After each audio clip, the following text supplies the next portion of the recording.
All right, it's the 1st of October, pitch to punch for the beginning of the month. First home buyers can now buy with a 5% deposit. We've heard a lot over the last 90 days about this, and we want to talk about what we've seen the last 90 days and what we think we'll see the next 90 days as a net result on this incentive. Stay tuned, first home buyers, and even just everyone in the market. What happened there? Try again.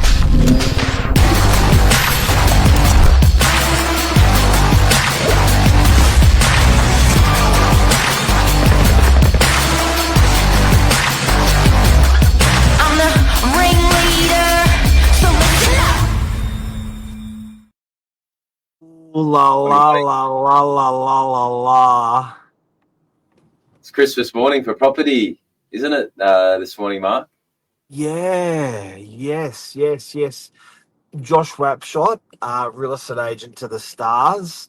Mark Novak, real estate agent on the Northern Beaches, also to the Stars.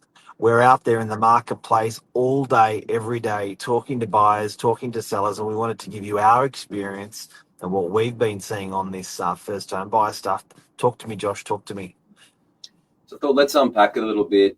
This was a federal policy brought back in at that election time. It was meant to come in towards the start of next year, but they've brought it forward.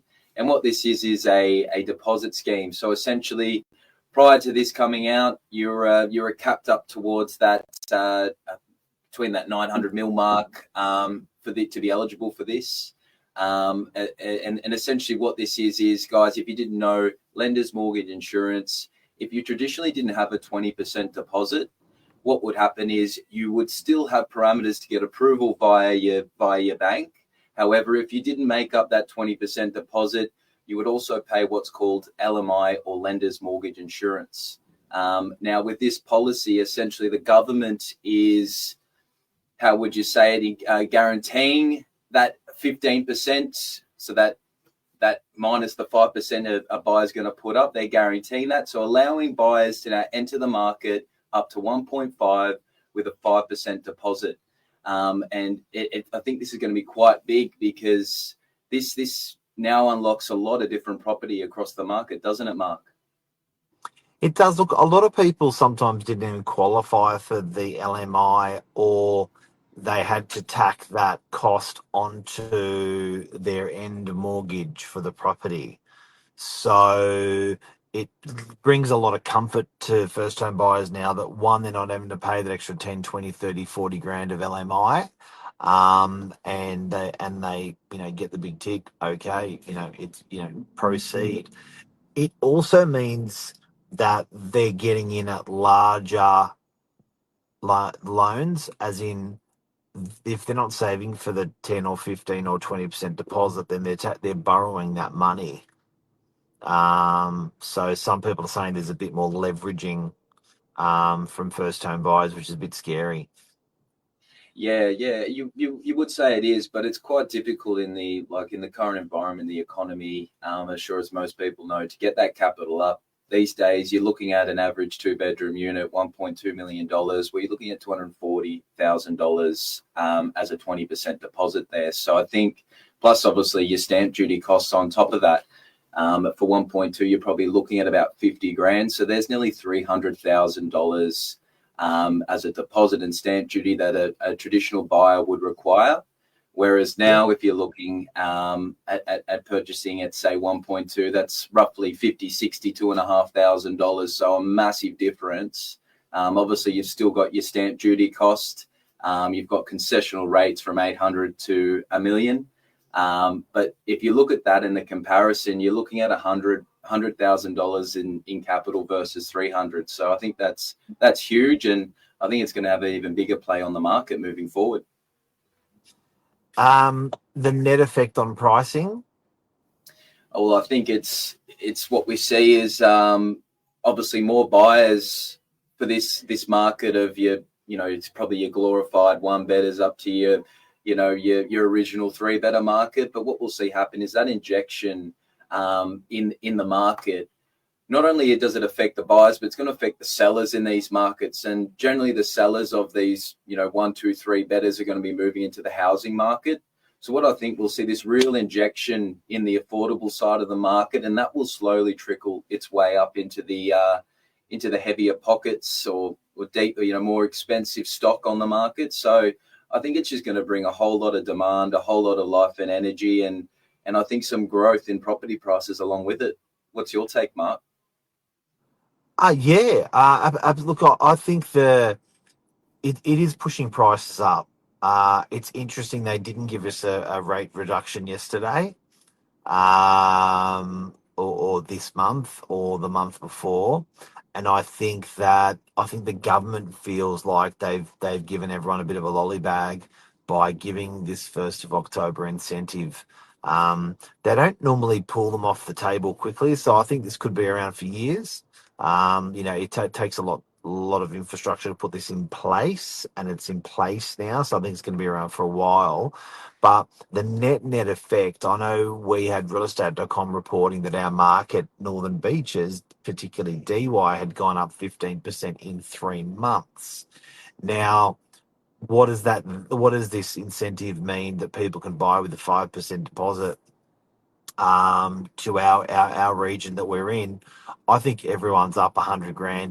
That's under 1.5, and I reckon if they haven't already been pushed up, they're going to be pushed up, as there's a bit of a rush towards it. Because that there is a bit of a bull rush before 1st of October, because people are trying to get in before that happens. So we've actually experienced that in the last 1, 2, 3 months. Josh, I really got to mention something that no one's talked about. Everyone's saying 1st of October, oh my God, 5% deposits, people are going to go crazy. How's this for a concept? 10 agents in our office. How many agents have a buyer, offer accepted from a first home buyer who said, I want to wait till the 1st of October? And if we think it really is such a big thing, why don't we have a buyer from 10 salespeople, or 5 or 10, that have all went snap on a property? Can we exchange today? Well, I think you wanted to get it done beforehand. I mean, because that's that pretty much what you do is you're securing at the market right now. But I think once that comes into effect, you're competing with so many more buyers. So I think Where are they? that's the what are they? What? Where are the buyers? Why haven't they had an offer accepted over the last week or two and asked any of our 10 agents, can we exchange on the 1st of October? We want to wait, so we've got the 5% deposit benefit. What I'm saying is, Because they know other buyers are going to be around doing the exact same thing. I think it was really smart to actually pick some property up before this came into an effect, because essentially you're dealing with a lot less competition, and now you've got an artificial injection into the market with this new policy. It's a recipe to make money. You would have bought more effectively because you've got less competition, and then around the corner you've got this artificial injection into the market. I mean, that's what I would have done, and that's what I have done. I totally agree with that, but you've only got a 5% deposit. Mm-hmm. Elaborate. So you're waiting for the 1st of October to buy a property. Where are they all?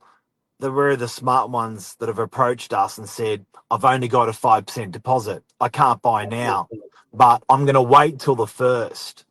Like, if the market's going to go so gangbusters because of 5% deposits, we should have had people in the wings waiting. Yeah, I get what you're saying. Yeah. I get what you're saying. Right? So I'm like, yeah, this is a really big thing. Well, is it really? Well, I think it's one of those things. Yeah, it always takes time for people to understand it, for it to sink into the market. But it's definitely a positive thing and a strong Absolutely. factor. Yeah, definitely. Absolutely. But I but definitely they ain't lining up. Yeah. They ain't lining up for it if it's such a big thing, and it is, and it's great, and it's an incentive. But I think the bark's bigger than the bite, because if the bite was big, we would have 10 people waiting to exchange today with only 5% deposits. And I agree that smart cats have got in the last month or two or three. And I also agree that the market's probably even gone up a little bit as a net result, sub 1.5 because of this happening. People are paying more. But that's Yeah, the first home buyer 100K magic. If it ain't already happened, it is gonna happen. it's happening. Yeah. And I think maybe we were discussing prior, guys, maybe for next week's session, maybe why that wasn't as hot, or a little bit more around that whole 5% and unpacking a little bit of the mortgage side and expense side. So we'll bring that up next week. That was the thought there, Mark, wasn't it? Yeah, definitely. And Josh, I want to emphasize what you said earlier. Even if there is stimulus in the sub 1.5, that knocks on to other price ranges. I really got to emphasize that everyone's benefiting from it. So, even though, because everyone's selling that sub 1.5 property is now going to be at a good price, at a better price, is now going to be buying in that sort of 1.5 to 2. So, and then that knocks on to the next price ranges. So the next 3, 6, 12, 18 months, I think a lot of people are going to be winners.